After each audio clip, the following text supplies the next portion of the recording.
남북 통일에 대한 공감대 형성을 위해서 남과 북이 함께하는 통일공감 아카데미를 전국 강력시도에서 진행하고 있습니다. 사단법인 남북통일운동 국민연합이 주최하고 통일교육협의회가 후원하는 가운데 남북통일운동 국민연합 경기북부 지부는 7번째로 본 아카데미를 진행하고 있습니다. 오늘은 크게 주제 발표와 토론 발표로 진행이 되며 특별히 탈북 강사분을 모시고 진행하는 아카데미이기 때문에 참으로 의미 있는 시간이 될 것이라고 생각되어집니다. 코로나19로 인해서 직접 현장에는 많은 분들이 참석을 못했습니다만은 온라인 비대면으로 많은 분들이 이 시간 같이 하고 있습니다. 그럼 지금부터 남과 북이 함께하는 통일공감 아카데미를 여러분의 큰 박수로 시작하도록 하겠습니다. 다음은 영상 시청의 시간입니다. 다 같이 영상을 시청하도록 하겠습니다.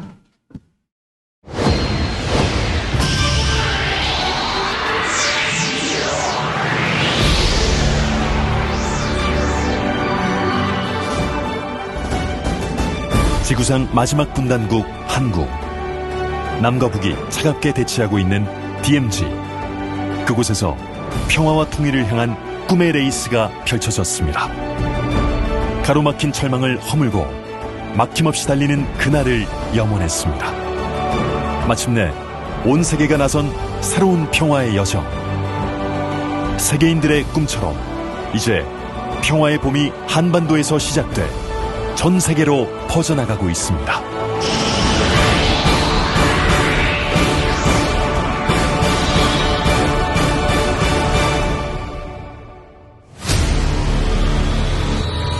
지금 이 시간에도 지구촌 곳곳에서는 국가 간, 민족 간, 종교 간의 갈등과 분쟁으로 빈곤과 기아, 재난이 끊임없이 계속되고 있습니다. 그러나 풀지 못할 갈등도 분쟁도 없습니다. 단절되었던 길을 잇고 막혔던 벽을 허물면 화합과 공동 번영의 길이 열립니다. 그렇게 서로 만나 갈등을 극복하고 소통과 연결로 세계 평화를 여는 전지구적 꿈의 레이스 피스로드. 피스로드 세계 대장정은 각 나라별 국가 지도자들과 오피니언 리더들이 앞장서고 각국 국회나 공공기관 청사에서 출발식이 거행되는 등 세계 시민사회에서 평화의 한 축으로 자리를 잡고 있습니다. 각 나라 주요 도시별로 피스로드의 날이 정해지고 사람과 사람, 마음과 마음이 모여 페달을 밟으며 평화의 메시지를 전했습니다. 130개국, 서로 다른 언어와 피부색, 서로 다른 문화와 종교를 가진 사람들이 피스로드로 종주를 거듭하며 모두 하나가 되었습니다.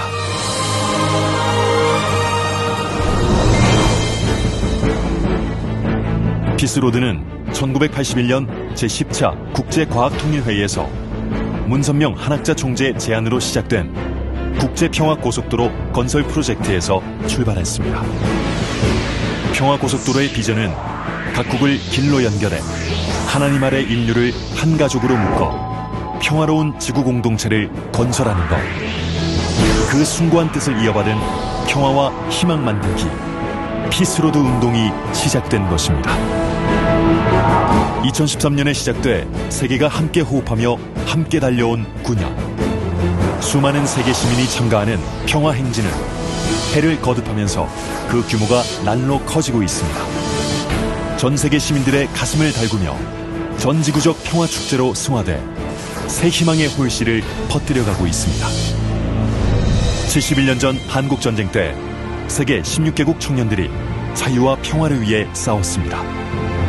그들의 정신을 기리며 2021 피스로드 한반도 종주가 시작됐습니다. 종주단이 주요 광역도시를 거쳐 임진각으로 향합니다. 지금 달리는 이 길이 평양까지 이어지기를 꿈꾸며 내달립니다. 희망을 안고 통일로 가자. 무더위도 높은 언덕도 힘들지 않았습니다. 세계 지도자들과 시민들의 땀방울이 모아진 피스로드 2021 한반도 통일 대장정. 오직 세계 평화와 한반도 통일의 한 뜻을 담았습니다. 힘껏 페달을 밟는 만큼 목표에 더 가까이 다가갈 것입니다.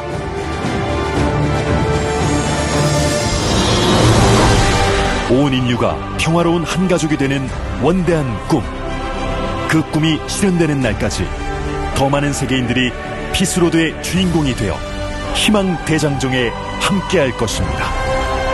신통일 한국, 신통일 세계의 꿈이 실현되는 그날까지 피스로드는 중단 없이 달릴 것입니다.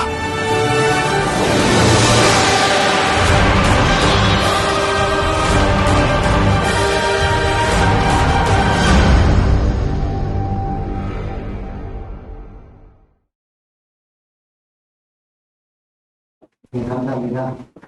다음은 정여사의 시간입니다. 정여사는 사단법인 남북통일운동 국민연합 송광석 회장께서 해주시겠습니다. 안녕하십니까. 남북통일운동 국민연합 중앙회장 송광석입니다. 올해는 문선명 한학자 총재 양이분께서 평양을 방문하시고 김일성 주석과 단독회담을 가지신 지로 30주년이 되는 해입니다. 총재 양이분은 만수대 의사당에서 북한의 지도자들에게 주체 사상으로는 통일할 수 없다.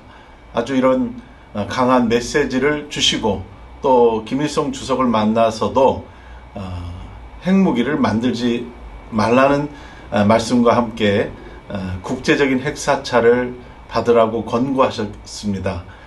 쉽지 않은 그러한 행보셨습니다. 그럼에도 불구하고 문선명 총재 한학자 총재님께서는 한반도가 전쟁이 아닌 방법으로 통일로 가야 되기 때문에 평화 자동차, 또 금강산 관광, 또 보통강 호텔과 같은 경제협력 사업을 또 전개하시고 그 외에도 남북한 대학생들의 만남, 리틀엔젤스의 평양 공연, 또 평양의 학생 소년예술단의 서울 공연, 이 외에도 많은 남북 교류를 촉진하셨습니다. 특별히 이렇게 수고하셨던 총재 양이분의 그러한 업적을 저희들이 다시 한번 기억하고자 올해 2021년도 통일공감 아카데미를 전국 16개 시도에서 개최하게 됩니다. 이번 기회를 통해서 총재 양이분의 통일운동의 정신을 우리가 기억하고 또 남북 통일을 촉진하는 그러한 동력이 되기를 바라면서 이번 행사를 잘 준비해 주시고 함께 해 주시기를 부탁드리겠습니다. 감사합니다. 네, 감사합니다. 귀한 격려의 말씀 다시 한번 진심으로 감사드립니다. 다음은 축사의 시간입니다. 축사는 조명철 전 국회의원께서 해 주시겠습니다. 안녕하십니까. 전 국회의원 조명철입니다. 맑고 청량한 하늘과 풍성한 수확을 거둬들이는 계절에 국민이 올바른 통일 의식 제고와 통일 공감대를 위해 남과 북이 함께하는 통일 공감 아카데미가 열리게 된 것을 매우 기쁘게 생각하면서 진심으로 축하를 드립니다. 남과 북이 분단된 지 긴 세월이 흘렀지만 분단의 아픔은 잊혀지지 않은 기억으로 여전히 우리 곁에서 지속되고 있습니다. 따라서 한반도 통일은 우리 역사적 사명이며 통일에 대한 관심과 올바른 이해를 위한 우리의 노력은 계속되어야 합니다. 이런 의미에서 국민적 통일 공감대 형성과 통일 분위기를 조성하기 위해 참여한 여러분들이 참으로 든든하고 자랑스럽습니다. 앞으로도 통일 선봉대로서 우리 민족이 어려움들을 슬기롭게 헤쳐나가고 평화 통일을 이루는 데 앞장서 주시리라고 굳게 믿습니다. 다시 한번 이번 행사를 축하드리면서 여러분 모두의 건강과 행운을 기원합니다. 감사합니다. 네, 감사합니다. 귀한 말씀 진심으로 감사드립니다. 한 분의 귀한 분을 모셔서 축사의 말씀을 듣는 시간을 갖도록 하겠습니다. 축사는 DMZ 네트워크 평화연대 김종수 상임 고문님께서 해 주시겠습니다. 안녕하십니까. 저는 DMZ 네트워크 평화연대 경기도 상임고문 김종수입니다. 오늘 경기 북부지부에서 진행하는 남과 북이 함께하는 통일공감 아카데미 개최를 진심으로 축하합니다. 아울러 평소 한반도 평화통일 기반 구축과 통일시대 준비를 위해 물심양면으로 노고를 아끼지 않으시고 오늘 뜻깊은 시간대를 마련해 주신 사단법인 남북통일운동 국민연합 경기북부 박길남 도지부장님을 비롯한 관계자 여러분께 감사의 마음을 전합니다. 사단법인 남북통일운동 국민연합은 매년 남북통일을 기원하면서 140개국이 함께하는 피스로드 통일대장정 대회를 진행해왔고 매년 탈북민 2세 중고등학생 50명을 선발해서 장학금을 전달하고 탈북민과의 자매기련 또 통일세미나 등 남북통일 기반 조성을 위해서 지속적으로 활동해온 통일부 소속 민간단체 중에 우수 단체인 것으로 알고 있습니다. 앞으로도 이러한 남과 북이 함께하는 통일공감 아카데미와 같은 행사가 계속되어서 남북통일의 공감대 형성과 나아가 통일을 앞당기는 단체로 더욱 성장 발전하기를 기대합니다. 오늘 아카데미를 계기로 사단법인 남북통일운동 국민연합이 조국 통일과 함께 밝은 미래를 열어가는 천병으로 역할을 충분히 해 주실 것이라고 기대합니다. 통일은 우리 모두의 숙명적인 과제입니다.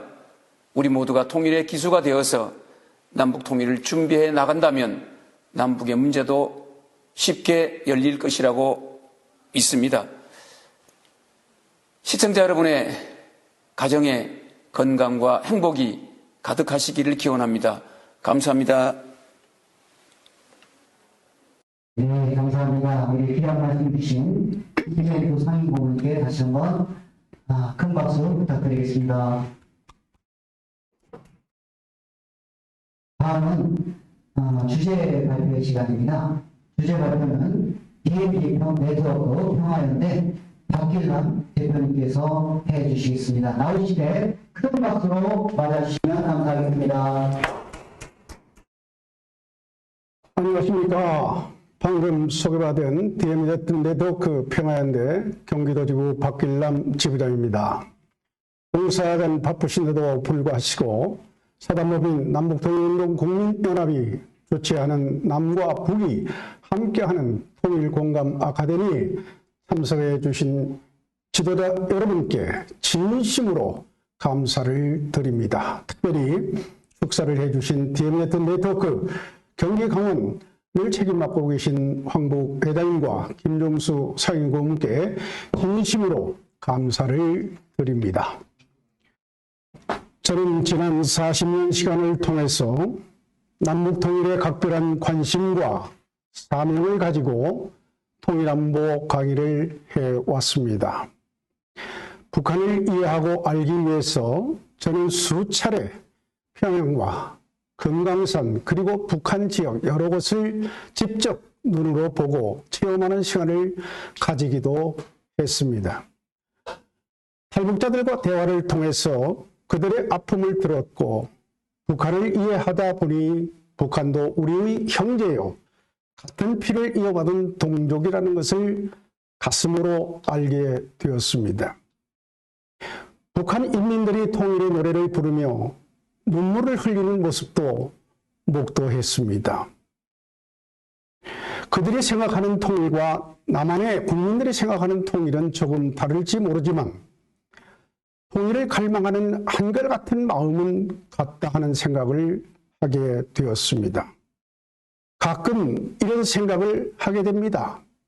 앞으로 남북이 합의하에 남한을 중심하고 통일이 된다면 어떤 모습으로 발전하게 될까 하는 깊은 생각에 잠겨보기도 했습니다.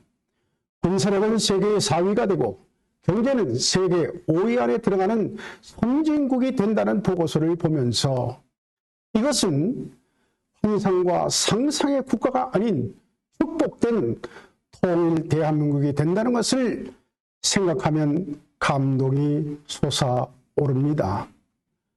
한반도는 우리 민족이 단일 언어와 문자를 사용하며 하나의 문화와 전통을 가지고 살아온 5천년 유구한 역사를 지닌 세계사에서도 찾아보기 드문 민족입니다. 남과 북이 이산가족이 되어 살아오면서 우리의 소원은 통일이라는 노래를 수없이 부르며 평화 통일의 한날을 소망하며 살아가고 있습니다. 통일은 반드시 오게 될 것입니다. 그동안 정부와 민간단체, 여러 기구를 통해서 통일의 청사진을 만들어 왔습니다. 남북통일에는 미국, 중국, 러시아, 일본 4대 강국이 연결되어 있어서 간단하게 해결될 수는 없었습니다. 그러나 남북통일을 마냥 기다릴 수 없다는 것을 알기 때문에 어떻게 우리는 남북통일을 대비하고 준비해야 할 것인가 하는 부분에 초점을 두고 강의를 준비하게 되었습니다. 경기 북부는 남한과 북한의 접경 지역에 위치하고 있기 때문에 긴장감이 항상 높습니다. 이러한 긴장감을 해소하고 남북 통일을 위해서는 DMZ 내의 평화지대를 만들고 남과 북이 공유하는 청사진이 필요하다는 생각을 가지게 되었습니다. 오늘 짧은 시간이긴 하지만 그 청사진을 PPT를 통해서 소개하는 시간을 갖도록 하겠습니다. 오늘 강의의 주제는 남북 통일의 초석이 되는 DMZ 활용 방안에 대한 내용을 중심으로 설명하는 시간을 갖도록 하겠습니다. 현재 한반도가 맞닥뜨리고 있는 의제는 대체로 세 가지로 요약할 수가 있습니다. 그 첫째가 기후 위기에 따른 문화 변동과 두 번째는 코로나19 팬데믹 이후 사회 변동입니다. 그리고 세 번째 지속 가능한 한반도 평화입니다. DMZ 이론은 군사적 목적에 따라 출입과 생활의 제한을 받는 지역으로 정전협정에 의한 DMZ와 군사시설 보호법에 의한 민북지역, 접경지역, 기원법에 의한 접경지역 인접표준 유역을 말하는 개념입니다. 현재 DMZ 범위 내에는 남과 북이 군사 전력적 고지를 차지하기 위해서 DMZ 내부로 들어와 철책을 설치함에 따라 평균 1km 내지 2km로 축소된 상황입니다. 한반도는 냉전 체제의 잔재라고 할 수 있는 세계 유일하게 분단 국가로 남아 긴장 관계를 유지하고 있습니다. DMZ는 1953년 7월 27일 체결된 정정협정에 의해 설치된 DMZ 군사 분계선 남북 각각 2km 지점 이내에 완충지대로서 적대 행위의 재발 방지를 위한 목적으로 설립이 되었습니다. DMZ 특성으로는 정전협정에 의한 육지 부분의 경계, 즉 유엔군 군사정전위원회의 관할이 되겠습니다. 서해안 임진강 하구에서 강원도, 고성, 명월이까지 248km 구간이며 면적은 처음에는 992평방킬로미터였으며 현재는 약 907평방킬로미터로 축소되었습니다. 면적으로는 한반도의 전체의 약 0.4%를 차지하고 있습니다. 현재 DMZ는 정전협정에 취조하는 반대로 무정화된 공간이며 남북한 모두 DMZ 내에 최전방 감시 초소와 중화기, 병력을 배치한 채 가장 중무장된 지역이며 가장 긴장이 고조된 지역이 아닐 수 없습니다. 그러나 역설적에도 DMZ는 그 본연의 목적과는 관계없이 의도치 않게 수십 년 동안 보존되어 온 풍부한 생태 환경으로 인해서 평화공원 구축에 적합한 환경을 이미 갖추고 있다는 점입니다. 또한 DMZ의 평화적 이용에 관한 국내외적 논의는 오랫동안 지속되어 왔습니다. 2015년 5월 11일 오스트리아 빈 제 유엔 사무국에서 유페프 한학자 총재는 한국 광복 70주년, 유엔 창설 70주년, 2차 세계대전 종료 70주년 연설에서 평화를 위해 하나님과 진실을 알아야 합니다. 하나님을 중심한 인류 대가족이 되면 전쟁, 종교 분쟁, 국가 분쟁이 없어집니다. 오늘 모임을 통해 한반도 문제뿐만 아닌 세계 평화의 길을 가는데 여러분이 주역이 되기를 바랍니다. 라고 강조하신 바가 있습니다. 데이비드 세계 공원 조성은 한반도의 새로운 평화 구조를 창출하는 데 의미를 가지고 있습니다. 그 첫째가 냉전의 대명사인 데이비드 내의 평화 공원을 조성, 운영함으로써 남북한 대결의 상징을 화해의 상징으로 변모하게 되고 전 세계 유일의 분단 국가인 한반도의 평화 공원을 조성하여 한반도형 신평화 협력 구조를 창출하여 남북한 간 합의 이행 과정 속에서 남북관계 개선 및 평화 통일의 기반을 구축하게 될 것입니다. 두 번째는 데이비드 세계평화공원 조성은 세계적 냉전 구조의 해체를 한반도에서 완성한다는 의미를 가지고 있습니다. 2차 세계대전 이후부터 한반도는 남북 대치라는 측면뿐만 아니라 동서냉전에 첨예한 접전지라는 측면이 공존하는 공간으로 지금은 냉전시대의 동서대치가 미중간 대치라는 것으로 치환되기는 했지만 현재까지 한반도는 국제적으로 가장 오래된 정치, 군사, 경제적 냉전의 장이었습니다.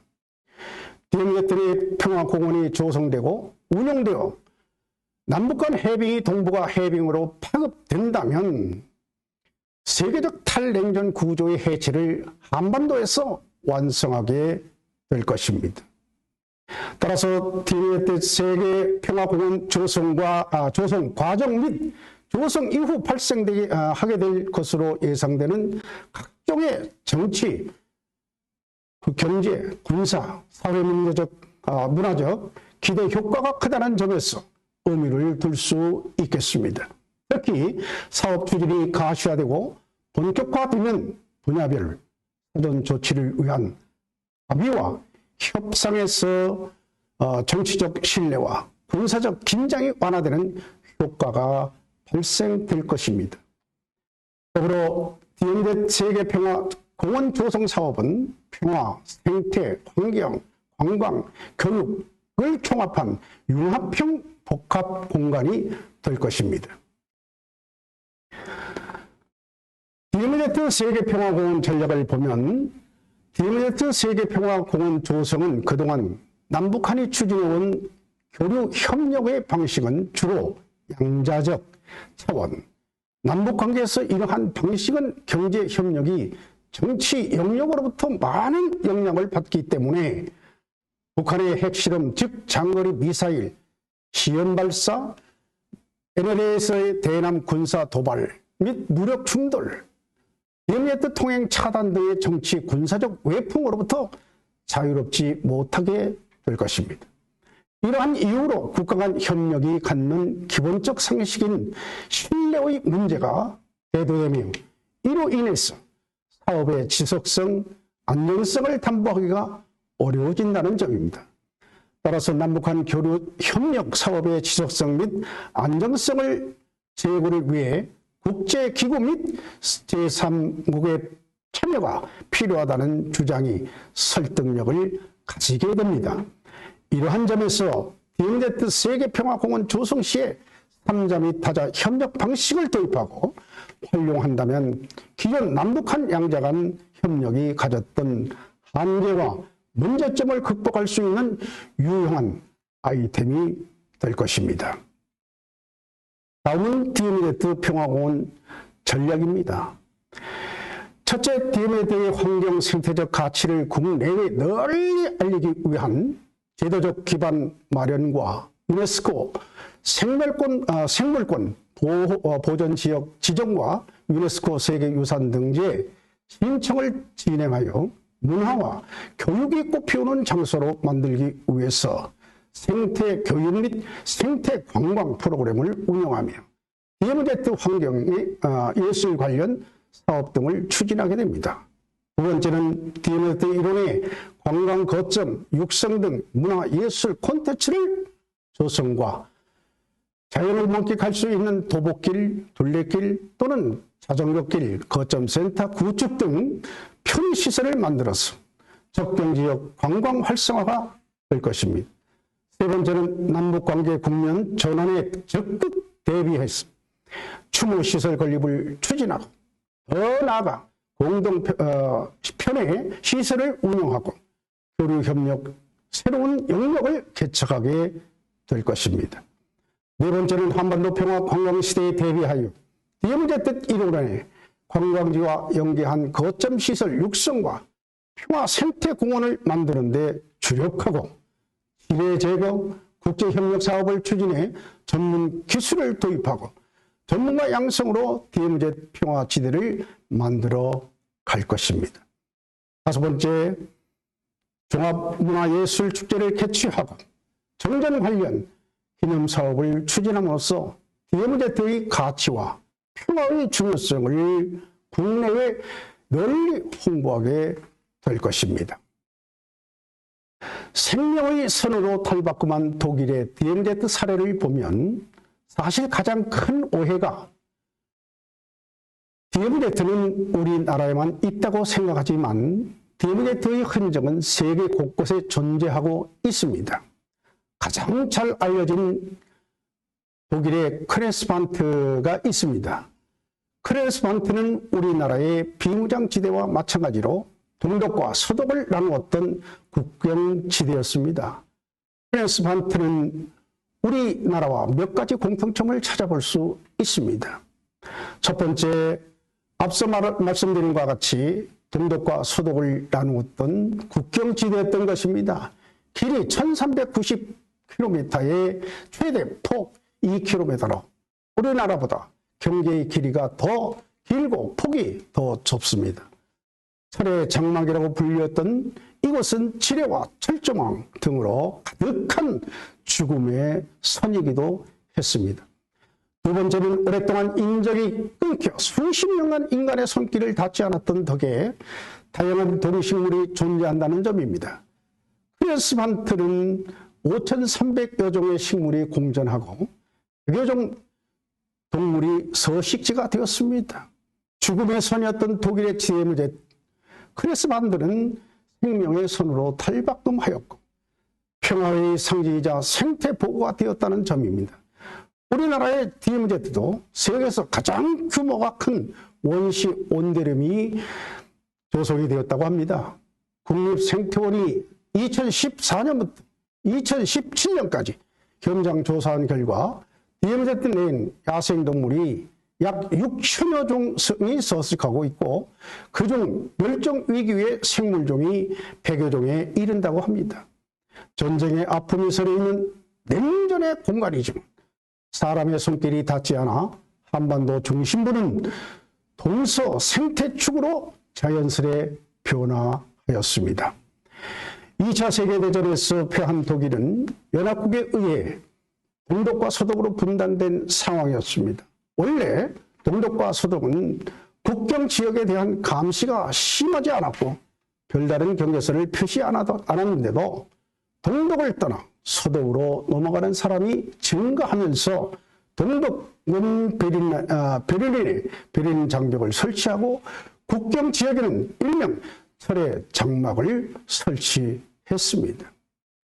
동독은 서독과 인접한 경계 지역의 모든 숲을 없애버리고 자그마치 3,000km에 이르는 철조망을 설치하였으며 사람과 사람의 진입 방지를 위한 참호 수백 킬로가 설치되었다는 점입니다. 여기서 참호란 야전에서 적의 공격에 대비하는 방어시설로 적의 총포탄에 의한 피해를 최소한으로 막고 또한 전투를 자유스럽게 수행할 수 있도록 땅을 파서 만든 도랑을 가리키는 말입니다. 참호는 소총, 기관총, 무한동포, 박격포, 기타 화기의 사격용을 설치하고 있으며 피해 감소용의 설비, 병사들을 진지의 일부로부터 다른 부분으로 이동하거나 자리를 바꿔가면서 사역하는 장소를 추모라고 합니다. 감시탑 800여 개를 설치하여 동독에서 서독으로 넘어갈 수 없도록 여러 방안을 강구하였습니다. 그 결과 동독에서 서독으로 넘어가는 것이 매우 어려졌고 500여 명 이상의 사람이 넘어가기 위해 이것을 지나다 사망하였다고 합니다. 천주평화연합 2지구 DMZ 프로젝트를 보면 평화공원 조성으로 남북 간 평화의 물꼬를 트고 제5 유엔 사무 유치로 DMZ 내 평화를 공고히 하며 통일 이후 남북 간의 평화와 화합을 위해 세계 가족 기구를 유치한다는 것입니다. DMZ 내의 평화 추모 공원에 대하여 말씀드리겠습니다. 천주평화연합 한학자 총재께서는 나는 더 늦기 전에 유엔의 16개국이 참여한 나라들은 물론이요 60여 개국에서 한국을 지원했던 모든 나라들의 대부분이 16개국의 추모시설 설치가 되어 있지만 그러나 그 전사자들의 명단을 다 갖추고 있지는 못한 것으로 알고 있습니다. 나는 그들의 이름 한 분 한 분을 영원히 기록될 수 있게 만들고 싶습니다. 그리고 그 외에 추모비가 기념비가 설치되지 못한 곳에는 계속해서 빠른 시일 내에 세워나갈 것을 약속합니다. 라고 희망 전진대에서 말씀하신 바가 있습니다. 다음으로 DMZ 추모공원 의미와 목적을 보면 전쟁을 겪은 아픈 기억을 치유하며 평화의 가치를 되새기기 위해 설립하여야 합니다. 또한 전쟁과 대립, 갈등이 종료된 상태에서 설립하게 되며 전쟁이 일어났던 장소나 전쟁 지역을 상징하게 됩니다. 그리고 역사적으로 상징적 의미가 있는 지역으로 평화 상징 건축물과 조형물, 전쟁 희생자의 기념물, 관련 기록물, 전시관 등이 포함될 것입니다. 갈등 대립 해소 상징으로 과거 지향적 반성과 기업으로부터 평화 창출과 미래 발전을 위한 동력이 되는 것입니다. 전 세계에 흩어져 있는 추모비 기념관, 평화공원 20곳들이 설치될 예정으로 계획하고 있습니다. 경기도와 강원도는 휴전서를 접하고 있습니다. 이러한 남북관계를 평화적인 긴장의 남북관계를 풀기 위해서 실체적인 신통일 한국으로 가기 위해 DMZ의 생태평화공원 사업으로 추진해 나가고 있습니다. 그라운드 제로는 원래 의미는 폭발이 있었던 지점을 의미하고 있으며 원자폭탄이나 수소폭탄 등 핵무기가 폭발한 지점 또는 피폭 중심지를 말합니다. 대표적인 그라운드 제로는 미국의 9.11 테러 현장인 세계 무역센터가 되겠습니다. 이 사진은 독일의 유대인 학살 추모 공간입니다. 또한 이 사진은 예전엔 유엔 묘지라고 불렀는데 지금은 유엔 기념공원이라고 합니다. 부산에 있습니다. 향후 추모 공원 발전 계획을 보면 평화기념, 추모 공간, 문화 교류, 환경협력 등 실용적인 협력 공간 형태의 평화공원에서 시작하여 유엔과 국제협력을 기반으로 DMZ와 접경지역 그리고 전체 지역을 평화지구로 추진해 나가는 것입니다. DMZ의 제2유엔 사무국을 대한민국에 유치하는 방안에 대해서 말씀드리고자 합니다. 유엔 사무국의 개요를 보면 유엔의 전반적인 행정 업무 및 유엔 내 각 기구로부터 위임된 임무를 수행하여야 되며 사무총장 직속으로 정치, 안전, 평화활동, 군축, 총회 등 분야별 조직으로 운영되고 있습니다. 사무국을 보면 제1사무국은 미국 뉴욕에 유엔 본부를 두고 있고 유엔 기구를 총괄하는 업무를 맡고 있습니다. 제2사무국은 스위스 제네바에 사무국을 두고 유럽 지역 인권, 보건, 노동 등 업무를 보고 있으며 제3사무국은 오스트리아 비인의 사무국을 두고 군축, 마약범죄, 난민, 국제법 등을 맡고 있습니다. 제4무국은 케냐, 나이로비에 사무국을 두고 환경, 생태 보전, 거주 등에 대한 사무를 관장하고 있습니다. 그럼 대한민국의 제5 사무국을 유치하게 되면 어떤 국제적 기구 조직이 될 것인가? 대한민국에 설치하게 되면 대한민국의 평화는 동남아뿐만 아니라 세계 평화에도 기여하게 될 것입니다. 오늘날 종교로 인해서 많은 나라에 전쟁이 발생되는 것을 보고 있습니다. 유엔 5사무국은 세계의 종교와 종교 지도자 간 화합과 종교 간 갈등을 해소하고 세계 평화를 지향하는 기구가 될 것입니다. 유엔 제5사무국은 건강한 가정의 재건과 종교 전쟁에서 해방되는 평화의 기관이 될 것입니다. 국제기구 필요성을 보면 국제기구는 타자 외교와 국제협력을 촉진케 하는 외교력과 국익의 기반이 되는 것입니다.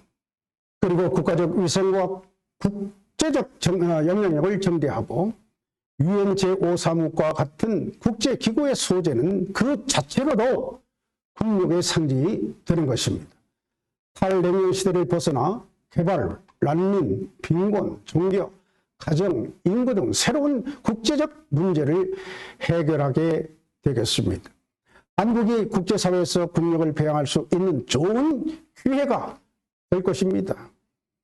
대한민국의 유엔 제5사무국이 유치되면 경제적 효과는 어떻게 되는가?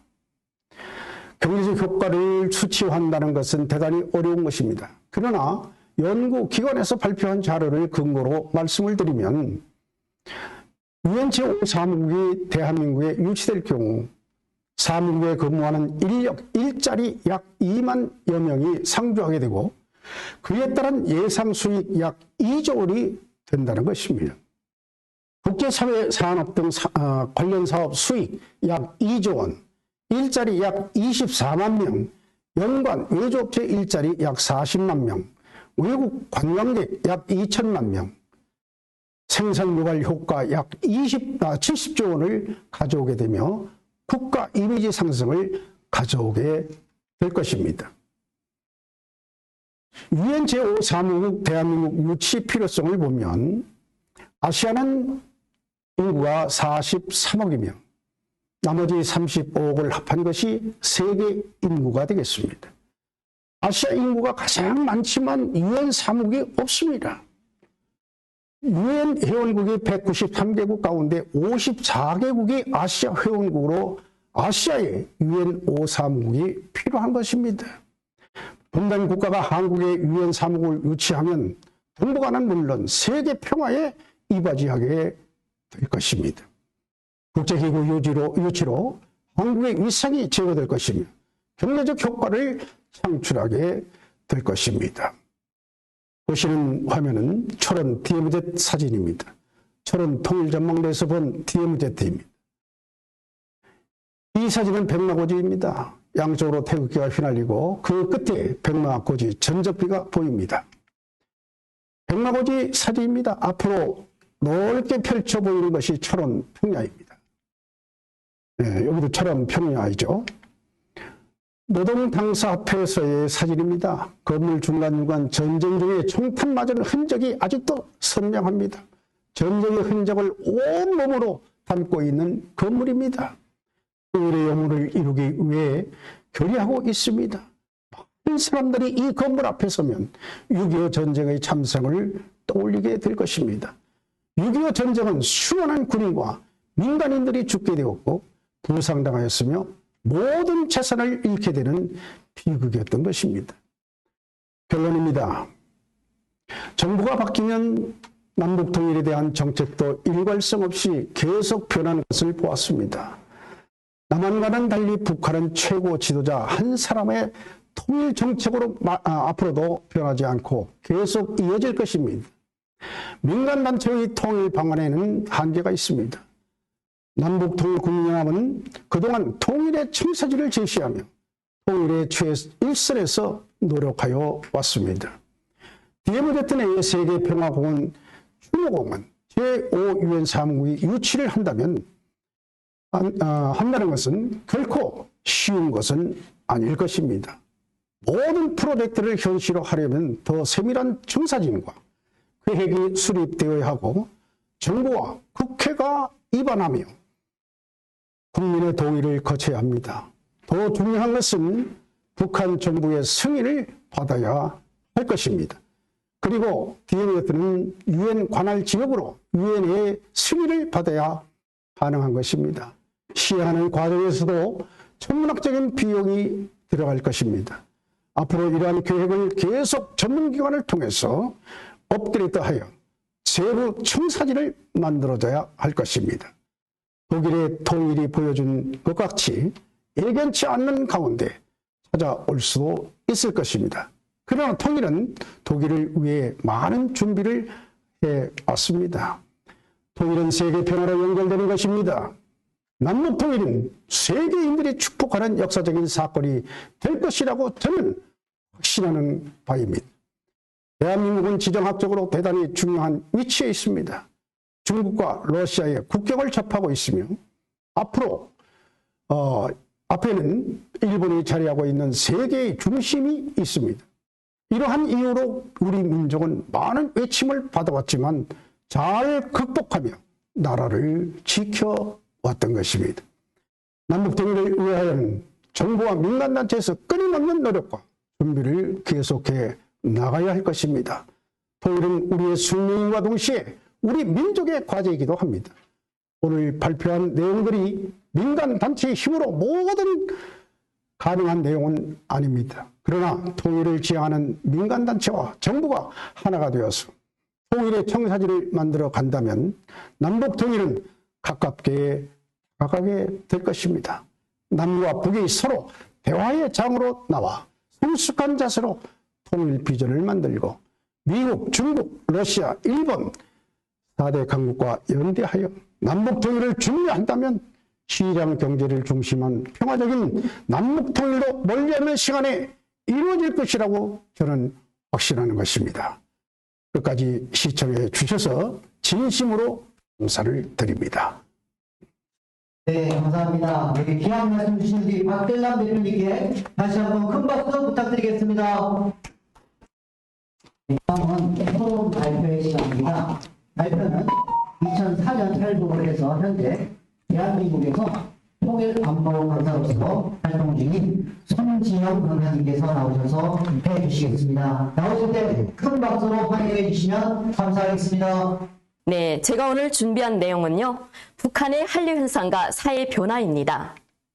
네, 북한의 한류 현상이 북한 사회에 어떤 변화를 가져왔는가에 대해서 강의하려고 합니다.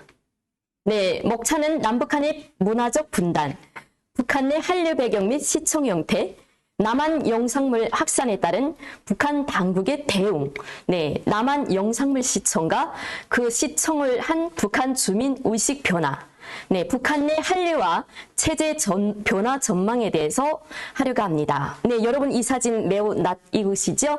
물론 2002년도 북한의 유명한 저명해 씨야, 또 우리 대한민국의 한류 스타였죠? 네, 애니컬 광고를 찍었습니다. 그때 두 분이 만나서 광고를 찍기 전에 이제 포옹도 하고 뭐 북한에서 왔습니다, 평양에서 왔습니다 이러면서 저명혜 씨가 우리 이분한테 뭐라고 말씀하셨냐면, 근데 조선 사람 같지 않습니다. 이제 북쪽에서는 남한, 뭐 북한 이런 말을 안 쓰고 뭐 조선, 이조식의 그 조선을 강조하거든요. 그래서 조선 사람 같지 않습니다. 막 이러면서 얘기를 했거든요. 그랬더니 이효리 씨가 하하 웃으면서 이제 우리는 이제 글로벌이다 하면서 머리가 이게 조선 사람 머리 맞습니까? 이효리 씨가 머리가 이제 갈색 물감을 들였어요, 그때. 그러니까 이제 북쪽에서는 아주 순수한 자기 자연머리, 저도 아직 고지식에서의 머리를 물들여 본 적은 없습니다. 제 그런 머리가 너무 신기하다고 이효리 씨의 머리를 막 이렇게 만지작 했어요. 되게, 그러니까 이효리 씨가 좀 무안했을 것 같아요. 북한에 이제 한류가 어떻게 유입됐는지에 대해서 말씀드리겠습니다. 90년도 여러분이 아시다시피 러시아가 붕괴됩니다. 그때는 구소련이었죠. 소비에트 연방이라고 불렀죠. 그 소련이라는 게 소련 러시아뿐만 아니라 그 옆에 우즈베키스탄, 카자흐스탄, 뭐 아르메니잔 뭐 여러 가지 나라들이 있는데 그 나라들을 고르바초프라는 공산당 비서가 올라서면서 독립국가 협동체로 다 독립을 시켰습니다. 그리고 천연가스가 많이 나오는 그런 나라들은 자기네 러시아에 편속해서 러시아 자기네만 관할하겠다고 나머지는 독립국가 협동체로 다 떨궈 넣었습니다. 그래서 북쪽에서 사회주의 모국이라고 불렀던 러시아가 90년대에 들어와서 갑자기 망하게 됩니다. 그러면 또 89년도에는 어떤 현상이 벌어졌죠? 네, 동부 독일과 서부 독일이 통일되게 됩니다. 그러다 보니까 갑자기 사회주의의 기반이 흔들리게 되는 겁니다. 또 92년도에 어떤 일이 벌어졌냐면 우리 대한민국과 중국이 수교를 맺게 됩니다. 한중 수교를요. 그러면서 북쪽에서는 뭐라고 하냐면 우리는 이제 지구상의 사회주의는 우리 하나밖에 남지 않았다. 누구도 믿지 말고 우리 식대로 살아나가자. 이런 식으로 북한 주민들에게 사상 교육을 시킵니다. 그런데 이미 88년도에 대한민국이 올림픽을 하고 89년도에 북쪽에서 사회주의 나라에서 하던 13차 세계 청년학생 축전을 하면서 북쪽에서 가지고 있던 자원을 많이 낭비하게 됩니다. 자랑을 해야지요. 사회주의 자랑을 하다 보니까 88년도에 대한민국이 아주 올림픽을 그럴싸하게 너무 잘했거든요. 그러다 보니까 북쪽도 우리도 뭔가 좀 해야겠다 하고 있는 자원을 다 낭비해서 13차 세계 청년학생 축전을 합니다. 그때 우리 대한민국의 전대협 대표로 누가 갔었죠? 여러분이 잘 아는 저는 남쪽의 전대협 대표로서 하던 그 통일의 꽃이라고 불렸던 임수경 씨가 북쪽에 가게 됩니다. 그러면서 90년도부터 북쪽이 점점 경제가 몰락하게 되는 거죠. 여러분도 아시다시피 70년대까지는 북쪽의 경제가 승승장구할 때였다고 합니다. 그렇지만 90년대에 들어와서 사회주의 모국인 러시아가 망했고 또 중국이 한국과 수교를 하게 되면서 북쪽이 갑자기 외톨이가 되게 됩니다. 그리고 94년도에 갑자기 김일성이 사망하게 되고 그러다 보니까 북쪽에서 사회주의 공동체 기반이 흔들리게 됩니다. 그 기반이라는 건 말하자면 배급체제였는데요. 중앙의 배급체제가 지방으로 뻗어져 나갔는데 그 배급체제가 기반이 흔들리게 됩니다. 우리 식대로 살아나가자. 자력갱생 강고분투. 정말 북한 주민들이 배급의 우지에서 살다가 초군 목피로 연명을 할 지경까지 이르렀습니다. 저는 그런 현상을 눈으로 목격한 사람이고요.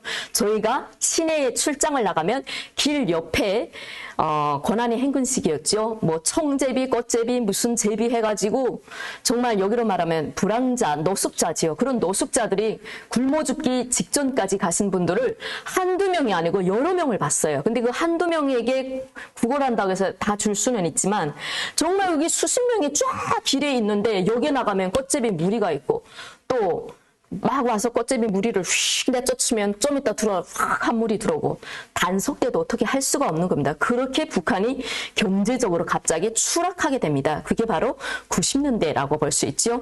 90년대에 시작돼서 94년도 김일성 죽고 갑자기 확 추락하게 됩니다. 그래서 북한의 군수 장비까지 기름 한 방울 없을 때까지 가는 지경에까지 이르게 되는 겁니다. 그래서 북한에는 우리 필수품, 생활 필수품이 정말 바닥이 날 지경이었어요. 우리 대한민국은 정말 필수품이 너무 넘쳐나가지고 사세요, 뭐 싸게 판다고 이런 걸 볼 때마다 저는 북한의 권한의 행군 90년대가 문득 생각납니다. 자, 그러면 대한민국의 한류가 어떻게 들어가는가? 90년대에 북한이 경제가 몰락됐다고 했죠. 그때 북쪽에서는 자력갱생을 외치면서 사람들이 여행증명서를 떼야 마음대로 이동하던 곳을 여행증명서가 뭐고 배째를 하는 거예요. 식량을 얻을 수 있는 곳이라면 그냥 무작정 여행증명서도 없이 차표도 없이 기차에 왁 타는 거예요.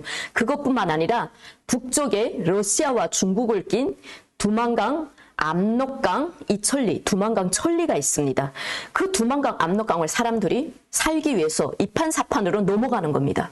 처음에는 국어를 하기 위해서 넘어갔는데 중국에 가니까 처음에 불쌍하다고 식량을 줘요. 그 식량을 가지고 두만강 넘어 다시 왔어요.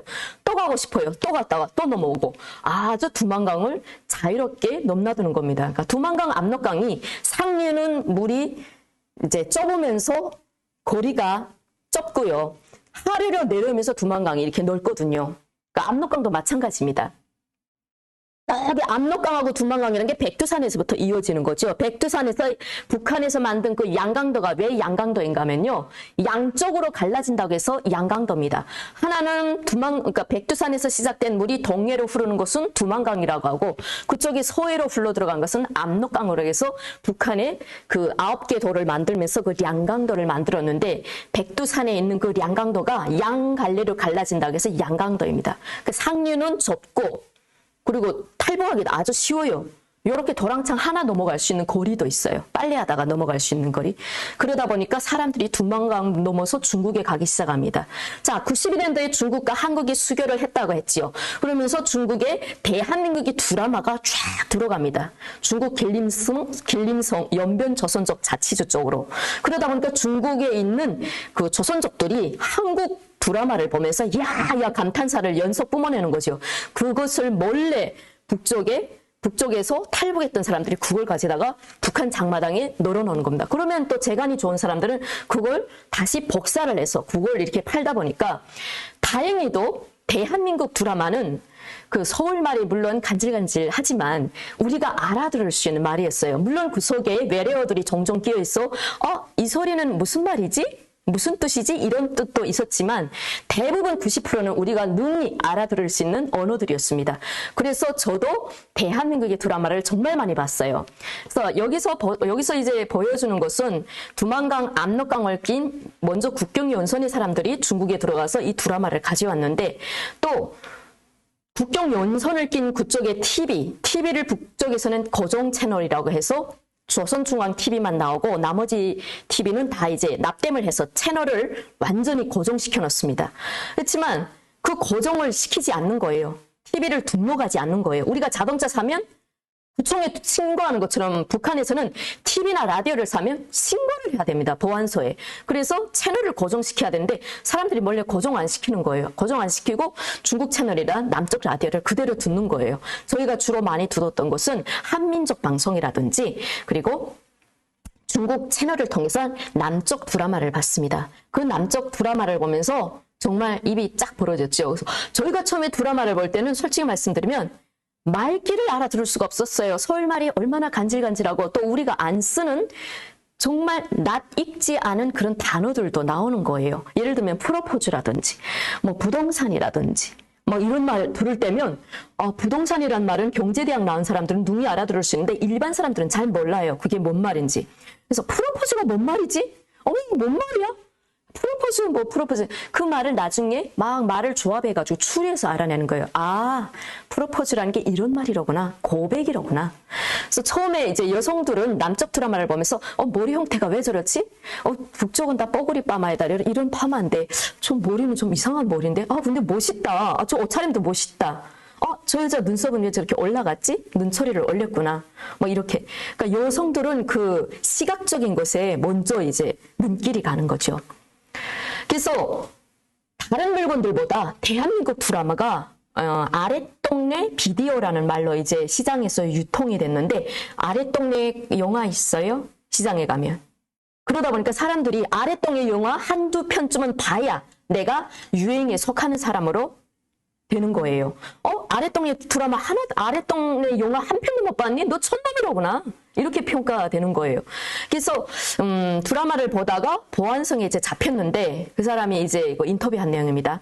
같이 장사하는 동네 언니네 집이 함흥이었어요. 거기서는 남한 드라마를 봤어요. 그 집에서는 1시간당 돈을 주고 빌려보고 있었습니다. 거기에서 제가 겨울 연가를 봤는데 너무 재미있어서 3일 연속 잠도 자지 않고 봤어요. 다음 편은 어떻게 될까 하는 마음에서 한국 드라마는 다음 편을 기대하며 설레게 만듭니다. 이렇게 인터뷰했습니다. 이게 바로 압록강이라고 하는 북한의 이제 상류, 압록강이에요. 압록강 상류는 저렇게 좁아요. 탈북하기 아주 쉽지요. 그러니까 불이 반짝거리는 중국 쪽으로 몰래 도망치고 싶겠나요? 안 도망치고 싶겠나요? 네, 이렇게 북쪽 사람들 이제 가는 곳마다 이제 군울 쪽에서는 장사하는 사람들이 몰려 있습니다. 고난의 행군 시기에는 시장뿐만 아니라 시장 밖이라든지 일단 사람들이 모이면 그게 이제 장마당이 형성된다고 해서 북쪽에서는 마켓이나 시장이라는 말보다는 장마당이라는 언어가 더 잘 생활용어로 통합니다.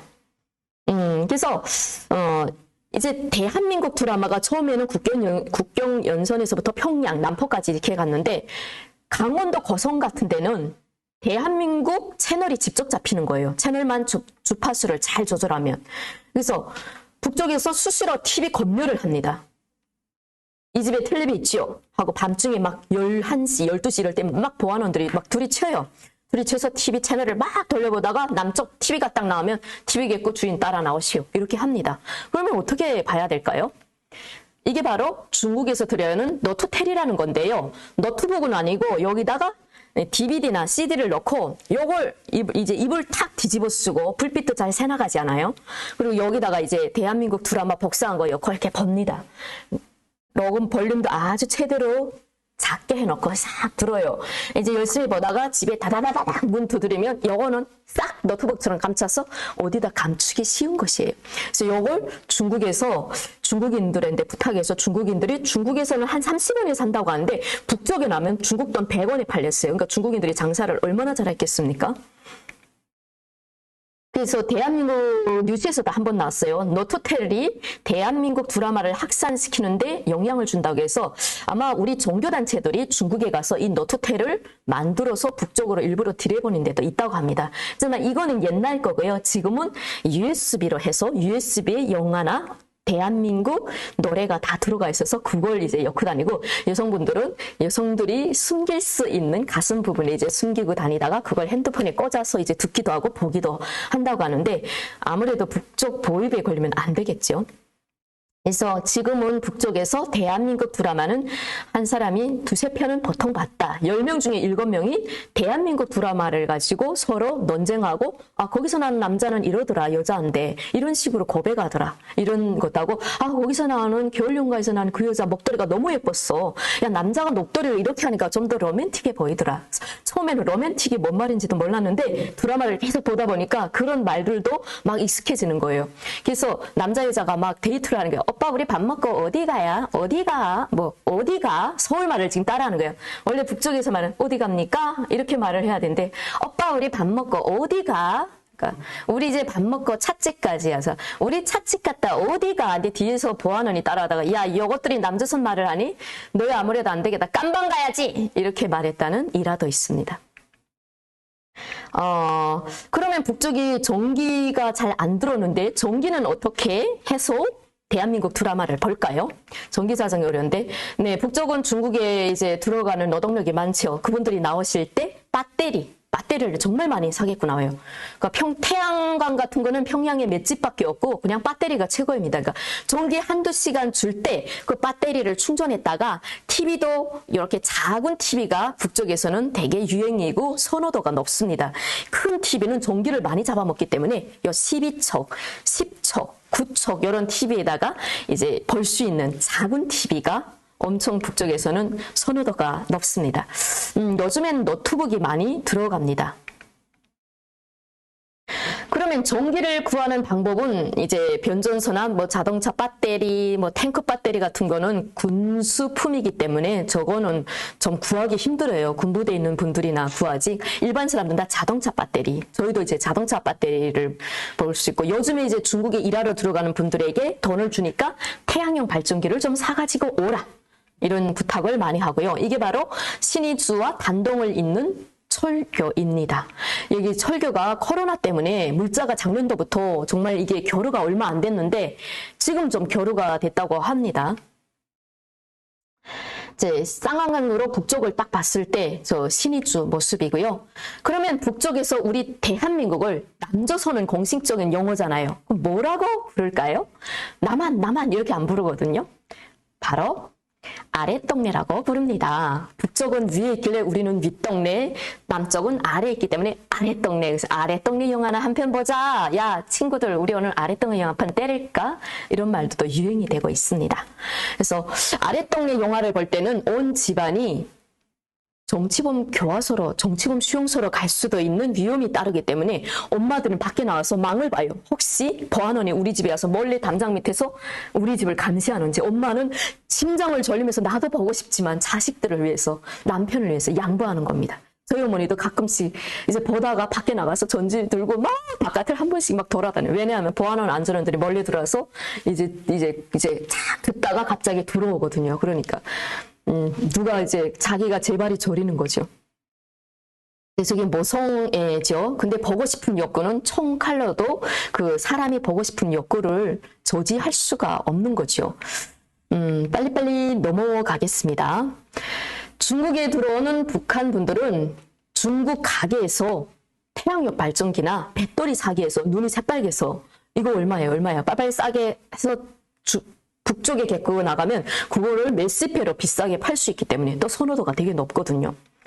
그리고 뭐 북쪽도 요즘에는 그 손전화가 많이 나옵니다. 손전화가 많이 나오는데 그 손전화도 USB 같은 거 칩이라고 합니다. 그걸 이제 꽂아서 그걸로 이제 여학생들이 남쪽 노래라든지 영화라든지 그런 걸 몰래 이제 감추기도 하고, 불새 학생들 이제 단속대가 와서 학생들 가방을 다 털어서 검열한다고 합니다. 이제 막 검열해서 뭐 USB가 나온다든지, 그 USB 안에 북조선 영화만 있으면 되는데, 북쪽 노래만 있으면 되는데 거기 남쪽 노래가 있었다. 이 노래 출처가 어디냐 해서 아버지가 정말 간부냐 노동자에 따라서 감옥에 갈 수도 있고, 아니면 비판서 몇 장 쓰고 풀려나올 수 있고, 처벌은 수위에 따라 그 집이 성분이 높으냐 낮는가에 따라서 수위도가 조절될 수 있습니다. 여기 옛날에 나왔던 북쪽에서 쓰던 이제 손전화고요.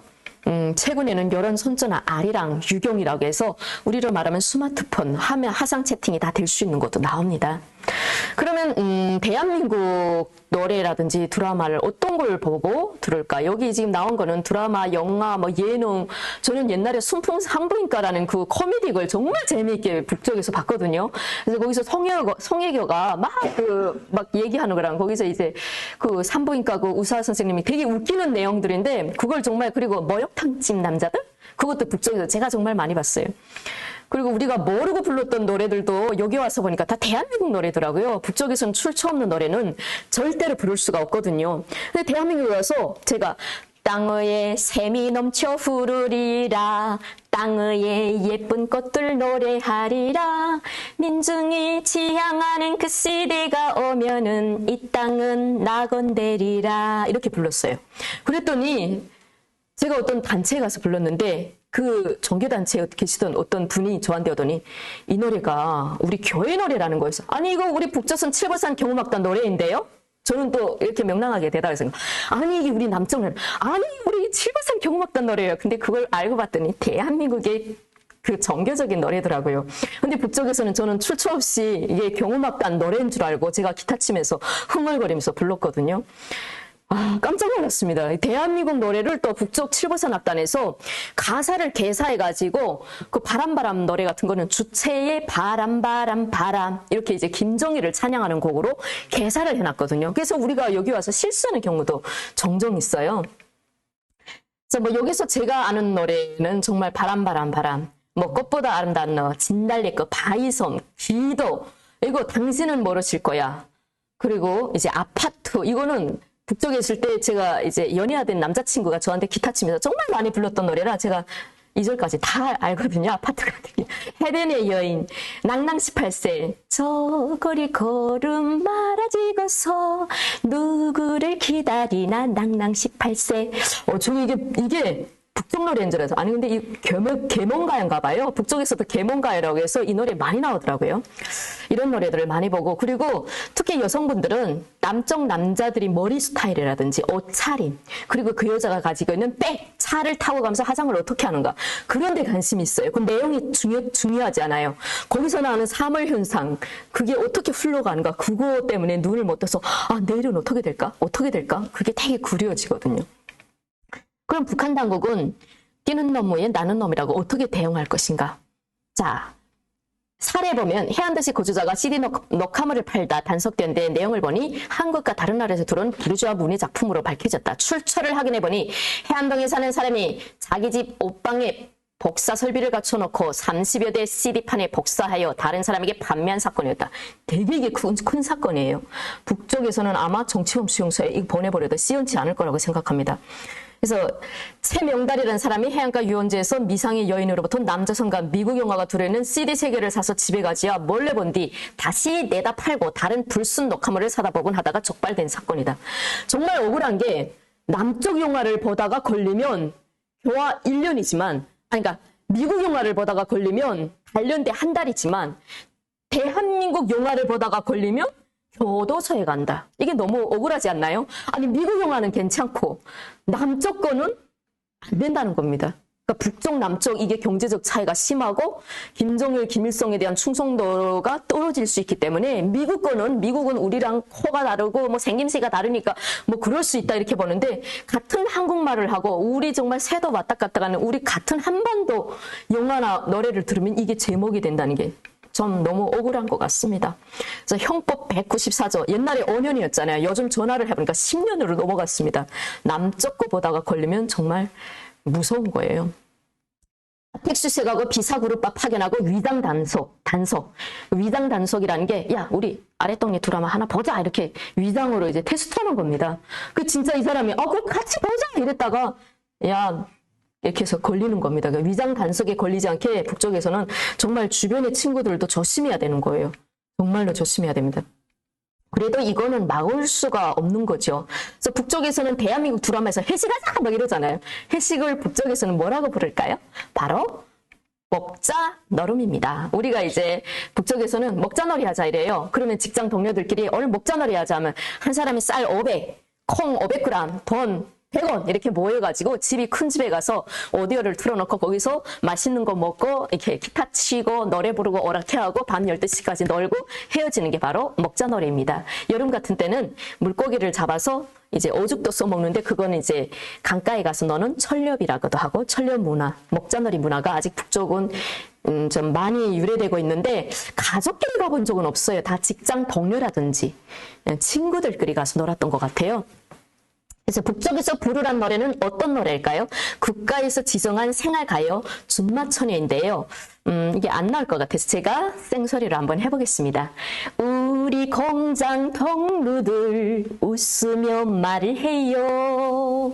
아니 글쎄 날 보고 준마탄 처녀래요.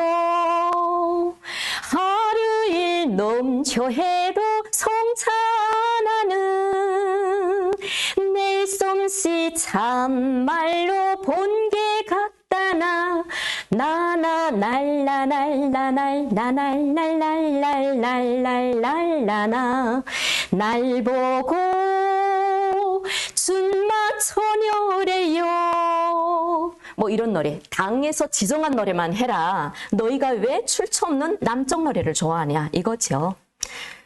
이제 우리식 사회주의, 우리식대로 살아나가자. 이제 북한 주민들이 대한민국 드라마를 보면서 또 제일 먼저 느끼는 거는 북쪽에서는 고난의 행군 시기를 거쳐도 사람들이 이제 오대오 밥을 먹는다든지 잡곡밥을 먹는데 남쪽 드라마에서 보면 못 사는 고지도 흰밥을 먹더라고요. 그러니까 뭐 이렇게 단칸방에서 살면서 그 집이 되게 못 사는 집인데 제가 예를 들면 그 첫사랑이라는 데서 첫사랑이라는 드라마에서 못 살잖아요. 남자네 집이 최수정이네 집이 되게 못 살잖아요. 못 사는데 흰밥을 먹더라고요. 흰밥을 먹고 아버지 우리가 돈 좀 벌어서 뭐 어쩌고 저쩌고 이런 말. 남쪽에서는 저 정도가 못 사는 집이라고. 근데 흰밥은 먹는구나. 저 북쪽 차이가 나는 게 북쪽에서는 못 사는 집 하면 풀죽을 먹는다든지 오대오밥을 먹는다든지 그러니까 흰밥을 먹는다는 건 잘 사는 집이에요. 근데 대한민국에 오니까 건강, 당뇨를 생각해서 오히려 잡곡을 넣어서 잡곡밥을 먹는 게 잘 사는 집이고 흰밥 먹는 사람이 오히려 가난한 사람으로 취급되는 게 이게 정말 웃기는 일이더라고요. 근데 북쪽에서 탈북에서 대한민국에 왔다가 취업이 잘 안 되고 대한민국에서 왕따로 몰려가지고 북쪽에 다시 이제 넘어간 부부가 있습니다. 34세 된 이 김강력과 그 여자 고경남 부부가 왔다가 한 2년 만에 되돌아갔어요. 그러니까 탈북민 3만 5천 명이 있습니다. 대한민국에. 그 3만 5천 명이 다 잘 정착할 수는 없잖아요. 그 정착하는 과정에 과도기라는 게 있습니다. 1년, 2년. 그 1년, 2년을 넘기지 못해서 뭐 회사에 취업했는데 3대 업종에 여기 갔다 저기 갔다 여기 갔다 저기 갔다 하다가 거기서 내가 이게 정말 대화가 안 통하고 이 사람들은 말이 같지만 나를 뭔가 왕따시키는 느낌이다 이런 생각으로 순간적인 판단으로 갔는데 이분이 다시 또 넘어오려고 하다가 잡혔습니다. 그래서 교도소에 갔다고 알고 있습니다. 그 남한 영상물에서 이런 보통적인 이런 영화잖아요. 근데 북쪽에서는 이런 거를 야동이라고 합니다. 야한 영상이 뭐 키스하는 장면이 들어갔다든지 뭐 배드신이 들어갔다든지 야동이라고 해요. 솔직히 말하면 조폭마누라 같은 건 야동은 아니잖아요. 그냥 일반적인 영화잖아요. 근데 북쪽에서는 여기에 야한 장면이 몇 개 들어간가에 따라서 그 처벌 수위가 또 올라가는 거죠. 솔직히 말하면 그 야동이라는 거는 진짜 뭐 그런 것만 나오는 걸 야동으로 알고 있는데 약간 야한 장면이 들어갔다, 배드신이 들어갔다, 뭐 키스 장면이 들어갔다 해도 북쪽에서는 야동으로 취급돼가지고 처벌 수위가 높습니다. 그래서 드라마를 이제 보면서 북쪽에서는 그 드라마에 나오는 그 머리를 학생들에게 따라 해주는 거예요. 학생들이 요구해요. 나 겨울동화에서 나왔던 그 주인공 여자 머리를 해달라. 그렇게 머리를 쫙 펴달라. 이게 매직이란 말을 안 쓰고요. 북쪽에서는 다램질 해달라. 이렇게 표현합니다. 다램질. 옷을 다리는 것처럼.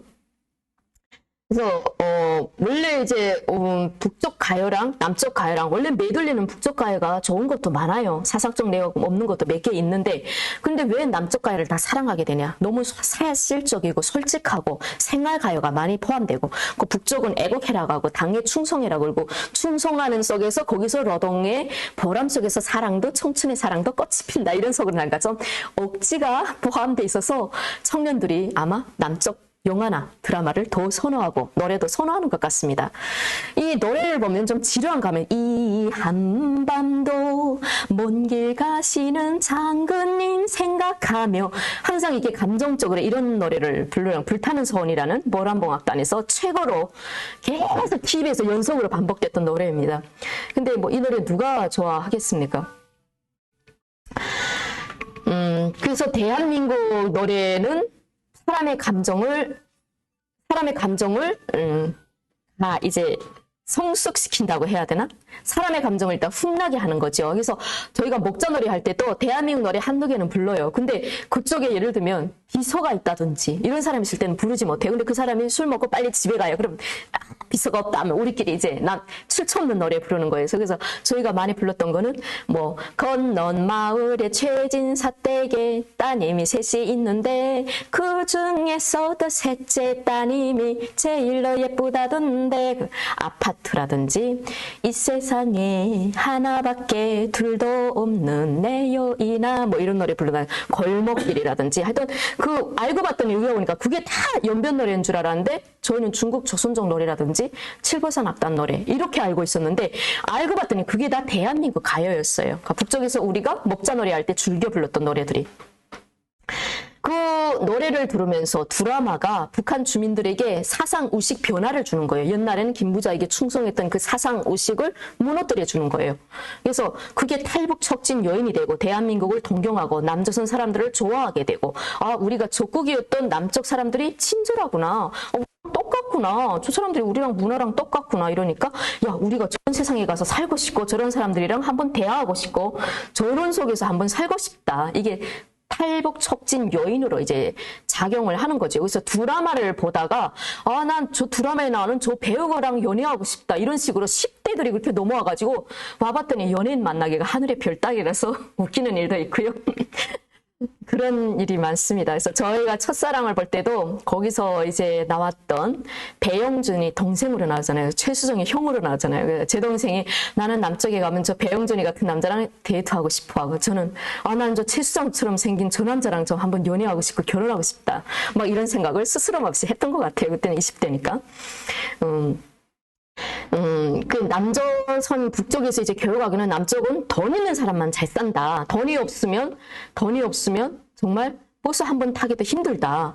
돈이 없으면 돈 있는 사람이 짓밟혀야 된다. 이런 북한에서 이제 그 교육을 그렇게 받았는데 실제 그 드라마나 그걸 보면서 아, 남쪽 사회가 실제 안 저렇구나. 이런 걸 이제 사람들에게 어떤 희망을 안겨준다고 해야 되나요? 그래서 그게 사람들이 정치적 이슈, 그다음에 남쪽 사람을 적게 하는 것보다 중국에서 예를 들면 남쪽 사람 만나면 옛날에는 막 적게 했어요.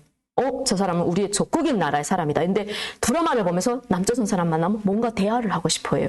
그래서 북한에서 중국이나 외국에 유학 나간 학생들이 남쪽 학생들하고 같이 앉아서 서로 정치 얘기도 하고 사회 얘기도 하면서 남쪽 사회를 동경하다가 넘어온 친구가 있습니다. 저 유럽 프랑스에 북한에서 이제 1등으로 수재로 공부를 잘해서 나갔다가 남쪽 드라마를 보다가 대한민국에 넘어온 학생도 있고, 그리고 올림피드, 수학 올림피드에 나가서 2등한 학생이 올림피드 끝나고 이제 비행기 타야 되는데 거기서 이제 짬 시간에 휙 도망쳐가지고 우리 대한민국으로 온 경우가 있는데 그게 바로 드라마의 영향이었습니다. 지금 그 학생이 서울대학교에 가서 공부하고 있고요. 작년도에 결혼식을 했습니다. 이만갑에도 한번 나왔죠. 이렇게 대한민국의 한류가 북쪽 사람들이 의식 구조 그리고 지역을 통일시키고 계층별 계층, 북한에서는 당원인 계층 그리고 너희는 계급 교양 계층, 이 계층을 다 허물어 버리는 그런 역할을 하고 있습니다. 북한의 공포 정치도 무디게 하고 있고요. 그걸 안전원들이 단서가면서 자기네도 보면서 자기네들 인간이 돼가는 거예요. 그걸 이제 단서가면서 보다 보니까 거기에 동화돼 간다고 해야 되나요? 이게 이제 북한 체제를 서서히 변화시키는 그런 요인으로 작용하고 있습니다. 그래서 우리 대한민국의 영화나 드라마를 만들 때 이걸 만드는 감독님들은 북쪽 사람들이 이걸 볼 것이다 하는 생각을 좀 넣어서 그게 통일의 방향에 영향을 주게끔 좀 더 잘 만들어 주셨으면 하는 바람입니다. 오늘 제 얘기는 여기서 마치겠습니다. 감사합니다. 네, 감사합니다. 네, 이런 말씀 주신 손기영 마사님께 다시 한번 큰 박수 부탁드리겠습니다. 네, 감사합니다. 예, 광고 하나 드리겠습니다. 회의 이후 현장에 참석하신 분들께서는 나중에 기념 촬영을 하도록 하겠습니다. 그러면 이상으로 남과 북이 함께하는 통일공감 아카데미를 여러분의 큰 박수로 모든 순서를 마치도록 하겠습니다. 네, 감사합니다. 네, 진심으로 감사드립니다. 여기 사진 그래서 강의 안